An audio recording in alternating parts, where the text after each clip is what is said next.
రెండో సంవత్సరం చూడటం చాలా ఆనందంగా ఉందమ్మా. మీ అందరికీ కూడా హృదయపూర్వక నమస్కారాలు తెలుపుకుంటూ దేశంలో ప్రపంచ స్థాయిలో కూడా గురువర్యులకి పేరు తెచ్చినటువంటి మహిళామ తల్లులు మీరు సామాన్యమైనటువంటి వాడు గారు. ఎందుకంటే ప్రతి మహిళ ఎన్నో కోరికలు, ఆశలు, కుటుంబాలు, వ్యవస్థ అని ఉంటుంది.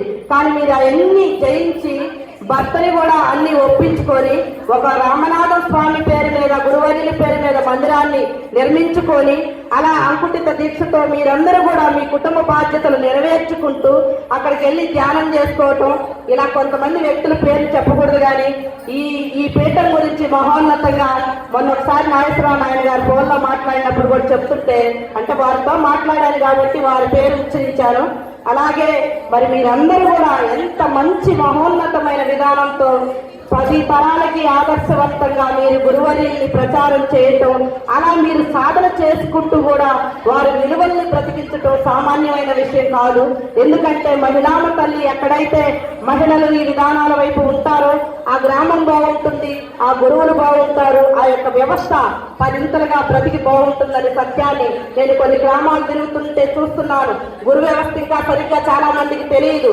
భక్తి మార్గం వైపు కూడా ఏదో వెళ్ళామా మొక్కామా అన్నదే ఉంటుంది.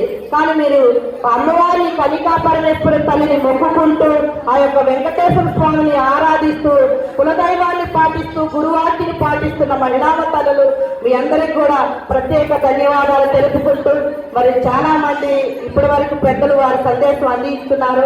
సమయం కూడా 2:30 అవుతుంది. కానీ నాకు ఆనంద భావనతో మీకు 2 మాటలు, అంటే మీ ముందు చెప్పే స్థాయి కాదు, ఒక రకంగా చెప్పాలంటే మీరు చాలా ఈ ట్రస్ట్ సభ్యులు అమ్మ ఇందాకటి నుంచి కూడా ఇంత వయసులో కూడా మరి వారు అంటే మనం అందరినీ పలకరించాలి, ఈ కార్యక్రమం జయప్రదం చేయాలి ఇక్కడ అని ఆ వయసు తారతమ్యం లేకుండా కూడా మీకు సీట్లు లేకపోయినా కూడా అతిథుల్ని ఆహ్వానించే మీ విధానానికి అందరికి కూడా చేతులెత్తి మొక్కుకుంటూ ఈ యొక్క ఆలయ కమిటీ వారు కానీ, రామనాథ గురువర్యులు ఆ మందిరాన్ని నిర్మించుకున్న వారు కానీ, ఆ సేవ చేసినటువంటి వారికి కూడా అందరికి కూడా మా యొక్క సద్గురుదేవులు వెంకటకోటి యోగీంద్రుల వారి ఆశీస్సులు మీ అందరిపై మెండుగా ఉండాలి. అలాగే మా గ్రామ దేవత అద్దంకి నాంచారమ్మ తల్లి, మీలో చాలా మంది మహిళామ తల్లులు మా గ్రామం కూడా వచ్చి అమ్మను దర్శించుకున్నారు. ఆ తల్లి యొక్క దయాకరుణ మీ అందరి కుటుంబాలపై ఉంది. మీరు మాత్రం ఎట్టి సందేహం లేదు, నాకు చెప్పడానికి ఎట్టి దేశం లేకుండా మహిళామ తల్లులు రానున్న తరాలకి ఆదర్శవంతులుగా మీరందరూ ఉన్నారంటానికి ఎట్టి సందేహం లేకుండా ఈ యొక్క కార్యక్రమం జయప్రదం చేయించుకున్న సోదరులు అన్నదమ్ములు సహాయ సహకారాలతో వాస్తవంగా మగవాడు లేని మహిళామ తల్లులు మీరు కూడా అంత చేసుకోలేరు, కానీ అన్నయ్యలు అందరూ సహాయ సహకారాలతో చేసుకున్నందుకు ఈ యొక్క కార్యక్రమం జయప్రదం అయినందుకు చాలా ఆనందంగా ఉంది.